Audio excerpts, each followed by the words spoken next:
긴박한 상황으로 지금 보이는 거죠, 상황은. 네, 맞습니다. 그러니까 이게 지금까지 합의가 안 된 상태이기 때문에 지금 3실장이 다 총동원되는 거고요. 네. 그야말로 우리 총동원해서 이번 협상을 잘 타결해야 되는 거고요.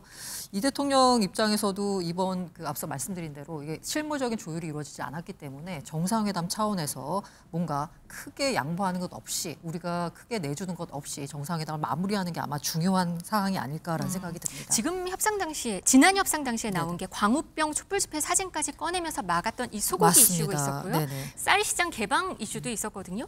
이게 다시 이걸 미국이 다시 꺼내드는 것 아닌가라는 우려가 또 나와요. 그 미국의 트럼프 대통령 입장에서는 말씀드린 대로 이게 실질적으로 얼마를 얻어내느냐도 중요하지만 자신의 유권자들에게 내가 이만큼 얻어왔어라고 하는 이 광고 효과가 큰 거거든요. 자신이 업적을 광고하는데 우리 다른 나라를 좀 이용하는 측면이 있거든요. 말씀드린 대로 앞에서 3,500억 달러 증액을 요구하는 것도 마찬가지고요. 특히나 이제 농산물 시장 개방 같은 경우에는 소고기 개방 같은 경우에는 자신들이 뭔가 공고한 지지층이라고 할 수 있는 중서부의 농민들에게 사실 호소하는 거거든요. 트럼프 대통령이 때문에 다시 요구할 수 있다라는 얘기가 나오고 있습니다. 네. 하지만 쌀 시장이나 소고기 시장 개방은 사실 우리 정부 입장에서도 내줄 수 없는 거거든요. 자칫하다가는 내부에 반발을 일으켜가지고요. 정권 자체가 위협받을 수도 있는 상황입니다.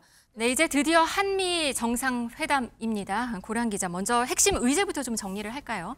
네, 이 대통령이 기내 간담회에서도 밝혔다시피 짐작하는 대로 안보 문제나 국방부 문제, 관세 협상 문제 등이 얘기가 되지 않겠느냐라고 얘기했는데요. 마찬가지로 이제 루비오 국무장관, 미국 국무장관 역시 그런 얘기를 했습니다. 우리가 거기서 얘기해야 될 게 자신의 X에다가 밝혔거든요. 네. 이번 회담에서는 억지력 강화 등 미래지향적 의제를 중심으로 인도 태평양에서의 한미 동맹 발전 방향, 이거 국방 현대화라고 해서 중국을 견제하는 데 있어서 우리나라도 기여해야 된다 이런 의미고요. 집단적 분담의 확대, 이 부분은 방위비 더 내라. 라는 거 볼 수 있고요. 미국 제조업의 재활성화 지원과 무역 관계에서의 공정성과 상호주의 회복 문제, 이거는 관세 협상에 있어서 우리가 관세를 더 내라라는 얘기, 혹은 투자금을 더 내라라고 이제 볼 수 있겠죠. 네, 트럼프 행정부 측은 우리 정부에 직접 투자액 증액을 요구했다는 이야기가 들려오고 있는 상황인데요. 사실상 기존 관세 합의를 뒤엎을 수 있다는 어떤 압박이 아닌가요? 이게 구체적으로 나온 얘기는 아니고 이제 네. 전해지는 소식에 네. 따르면 만약에 증액이 안 되거나 아니면은 사실 3,500억 달러에 대한 게 우리는 이제 투자에 있어서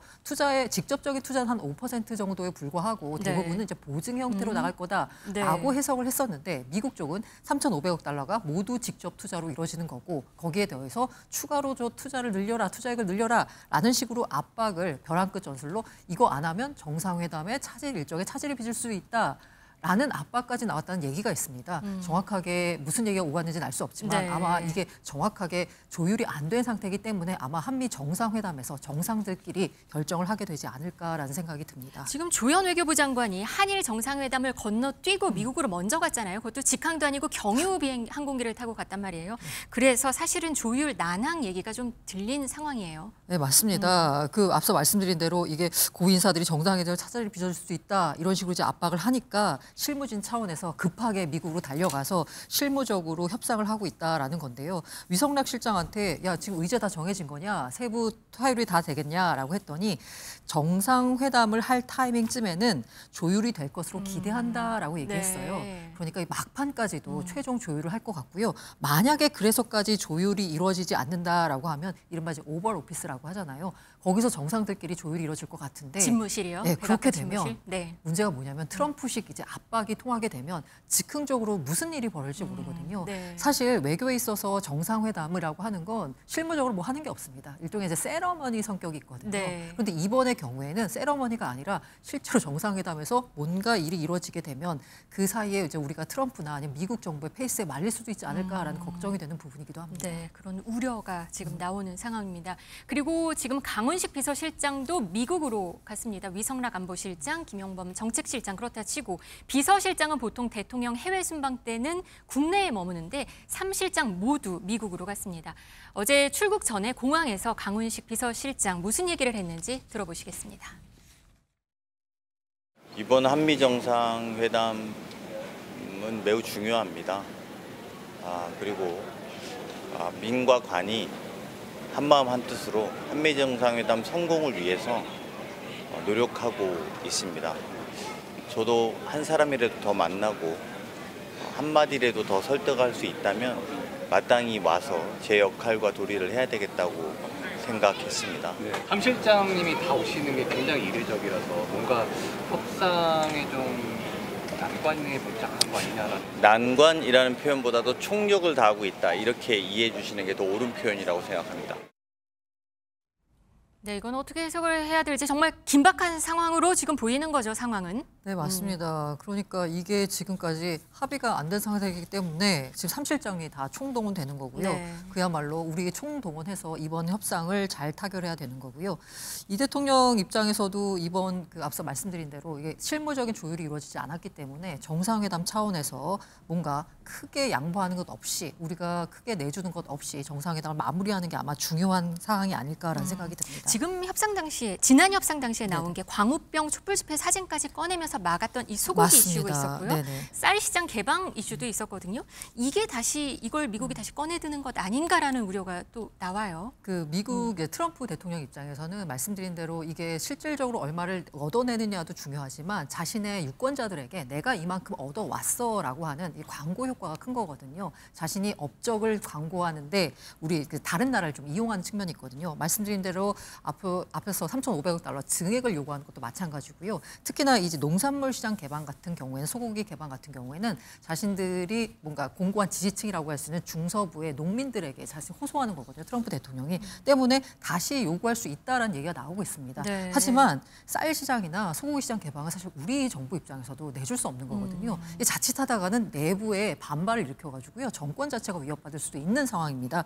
때문에 아마 이 부분에 대해서는 아마 양보는 없을 것 같고요. 네. 대신에 과일 등 일부 수입 확대를 고려하는 것 아니냐라는 얘기가 나오고 있기는 합니다. 네, 그리고 외신들 얘기 보니까 주한 미군 방위비 인상 얘기, 네네. 그다음에 중국 견제 문제, 이게 최대 쟁점이 될 것이다, 이런 얘기를 하고 있어요. 뭐 사실 방위비 인상 문제는 트럼프 일기 때부터 우리가 현재 한 1조 3천억 정도 내고 있는데 그거 10조로 늘려야 된다라는 말까지 할 정도로 한국은 그리고 머니머신이다. 미군 주둔 대가로 더 많은 돈을 내야 된다. 트럼프 대통령이 그런 말을 했었죠. 네, 맞아요. 네. 머니머신이라는 그런 표현까지 썼거든요.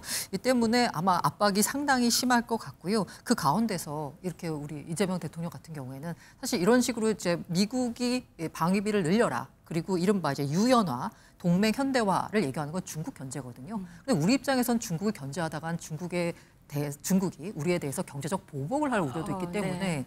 미국과 중국 간의 균형을 강조하면서 실리 외교를 잘 추구해야 될 것 같습니다. 네, 원전 협력 얘기가 또 나오고 있어요. 이게 또 주요 의제를 다뤄줄 수 있다는 얘기가 나오는 가운데 지금 김정관 산업부 장관, 여한구 통상교섭본부장이 지금 선발대로 가서 뭔가를 지금 조율하고 있는 걸로 전해져요. 네, 사실 원전 같은 경우에는 원자력 자체는 좋은데 원자력에 쓰고 난 그 폐기물, 핵 연료를 재처리하게 되면 이걸 핵 무기로 쓸 수 있습니다. 때문에 우리 같은 경우에는 우리나라의 원전을 다른 나라에 수출한다거나라고 할 때 미국의 사전 동의를 얻어야 됩니다. 네. 근데 이 부분에 있어서 조금 유연하게 핵 연료 재처리 문제 같은 걸 조금 좀 유연하게 해달라라는 식으로 우리 정부는 요구할 것 같고요. 이게 또 맞물리고 있는 게 뭐냐면요. 미국 정부 트럼프 행정부가 밝혔는데 이 에너지가 굉장히 중요하잖아요. 때문에 원전을 400기까지 늘리겠다라고 했는데 그럼 그 원전을 누가 짓느냐라고 보면 미국 같은 경우에는 스리바일섬 70년대에 있었던 사고 때문에 사실 원전을 지어본 경험이 별로 없습니다. 네, 최근에 없죠. 네, 맞습니다. 네. 그래서 원천 기술은 갖고 있지만 실제로 짓는 거는 우리나라가 잘하기 때문에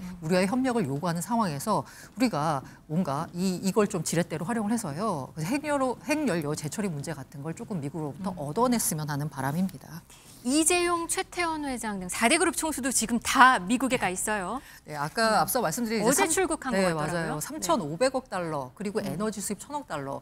이건 정부의 직접 투자. 우리는 이제 보증이라고 생각하지만 미국은 이제 직접 투자라고 생각하고 있고요. 그게 아니라 기업들이 뭔가 자체적인 투자 계획을, 투자 선물 보따리를 들고 갑니다. 이재명 대통령을 측면에서 지원하는 걸 수도 있고요. 기업들 입장에서는 미국 시장에서 살아남기 위해서는 미국 투자를 확대해야 되는데 이참에 선물 보따리를 들고 가서 트럼프 눈에 들겠다라는 심산도 있는 거고요. 네.